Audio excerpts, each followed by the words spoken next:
A9 ನ್ಯೂಸ್ಗೆ ಸ್ವಾಗತ. ನಾನು ಅಮೀನ್ ಶೇಖ್. ಇಲ್ಲಿ ನೀವು ಮಾತಾಡ್ದಂಗೆ ಒಬ್ಬೊಬ್ರು ಮಾತಾಡ್ತಾರೆ, ಅವ್ರವ್ರ ಸ್ವಾತಂತ್ರ್ಯ, ಅದ್ರ ಬಗ್ಗೆ ನಾವೇನ್ ಹೇಳ್ಬೇಕು?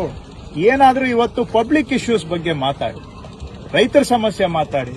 ಈಗ ಏನಾಗ್ತಾ ಇದೆ, ನಮ್ ಮೇಕೆದಾಟು ನೀರು ಇವತ್ತು ಸುಪ್ರೀಂ ಕೋರ್ಟ್ ನಲ್ಲಿ ತಮಿಳುನಾಡ್ದು ಅರ್ಜಿ ವಜಾ ಆಗಿದೆ. ಕೇಂದ್ರ ಸರ್ಕಾರದವರು ಕೂಡಲೇ ನಮಗೆ ಮೇಕೆದಾಟಿನಲ್ಲಿ ಅಣೆಕಟ್ಟೆ ಕಟ್ಟೋದಕ್ಕೆ ಅವಕಾಶ ಕೊಡಬೇಕು, ಕೊಡ್ತಾ ಇಲ್ಲ. ಹಾಗಾದ್ರೆ ನಿಮ್ಮ ಉದ್ದೇಶ ಏನು? ಆ ಇಶ್ಯೂನ ಮುಚ್ಚಾಕಿ ಕೇಂದ್ರ ಸರ್ಕಾರವನ್ನ ರಕ್ಷಣೆ ಮಾಡೋದು ನಿಮ್ಮ ಉದ್ದೇಶನಾ? ಅದ್ರ ಬಗ್ಗೆ ಯಾಕೆ ಚರ್ಚೆ ಆಗ್ತಾ ಇಲ್ಲ ಇವತ್ತು?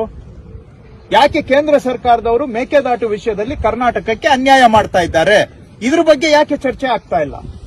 ಮಹದಾಯಿಗೆ ನಾವು ಅಲ್ಲಿ ನೀರನ್ನ ಎತ್ತುವಳಿ ಮಾಡೋದಕ್ಕೆ ಅರ್ಜಿ ಕೊಟ್ಟಿದ್ದು 2019ರಲ್ಲಿ ಅರ್ಜಿ ಕೊಟ್ಟಿದ್ದೇವೆ. 2019 ನ್ಯಾಯಾಲಯದಲ್ಲಿ ತೀರ್ಪು ಬಂದಿದೆ. ಬರೀ ಒಂದು ಎನ್ವೈರನ್ಮೆಂಟಲ್ ಕ್ಲಿಯರೆನ್ಸ್ಗೋಸ್ಕರ ಕೇಂದ್ರ ಸರ್ಕಾರದವರು 2019ರಿಂದ ಇವತ್ತವರೆಗೂ ಪೆಂಡಿಂಗ್ ಇಟ್ಕೊಂಡು ಕರ್ನಾಟಕಕ್ಕೆ ಅನ್ಯಾಯ ಮಾಡ್ತಾ ಇದ್ದಾರೆ. ಇದ್ರ ಬಗ್ಗೆ ಯಾಕೆ ಚರ್ಚೆ ಮಾಡೋದಿಲ್ಲ ಮಾಧ್ಯಮದಲ್ಲಿ? ಇದು ರಾಜ್ಯದ ಅನ್ನದ ವಿಷಯ ಹೌದಾ ಇಲ್ವಾ?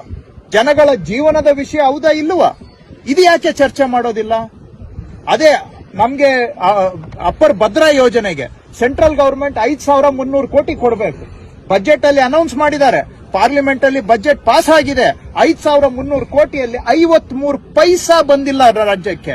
ಇದ್ರ ಬಗ್ಗೆ ಯಾಕೆ ಚರ್ಚೆ ಆಗೋದಿಲ್ಲ?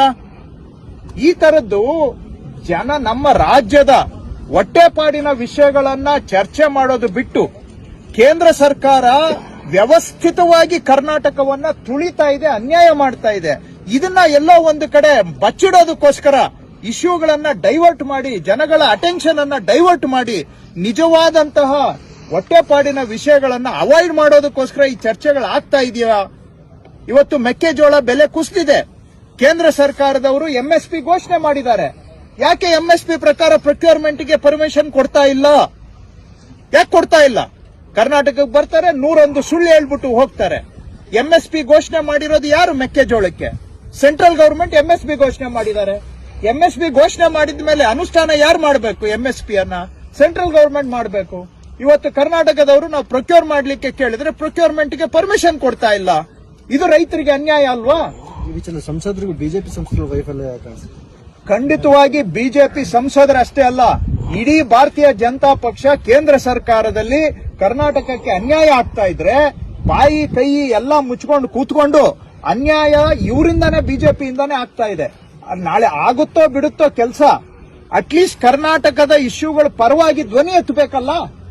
ಇಲ್ಲಿ ಸುಮ್ನೆ ಹೋಗಿ ರೈತರ ಜೊತೆ ಅಲ್ಲಿ ಏನು ಬೀದಿಯಲ್ಲಿ ನಾಟಕ ಮಾಡ್ತಾರೆ. ಅದ್ರ ಬದಲಿಗೆ ಹೋಗಿ ಮಂಜೂರು ಮಾಡಿಸ್ಕೊಂಡು ಬರ್ಲಿ. ಡೆಲ್ಲಿಯಿಂದ ನಾಟಕ ಮಾಡೋದು ಬಿಡ್ಲಿ. ಜೀವನ ಬರೀ ನಾಟಕ ಮಾಡ್ಕೊಂಡೆ ಕಾಲ ಕಳಿಯಕ್ಕಾಗಲ್ಲ. ಜನಗಳ ನಿಜವಾದ ಇಶ್ಯೂನು ಸಾಲ್ವ್ ಮಾಡ್ಲಿ. ಅದನ್ನ ಮಾಡೋದ್ ಬಿಟ್ಟು ಇಷ್ಟೆಲ್ಲ ಅನ್ಯಾಯ ಆಗ್ತಾ ಇದ್ರೆ ಈ ವಿಷಯಗಳ ಬಗ್ಗೆನೂ ಚರ್ಚೆ ಮಾಡಿ.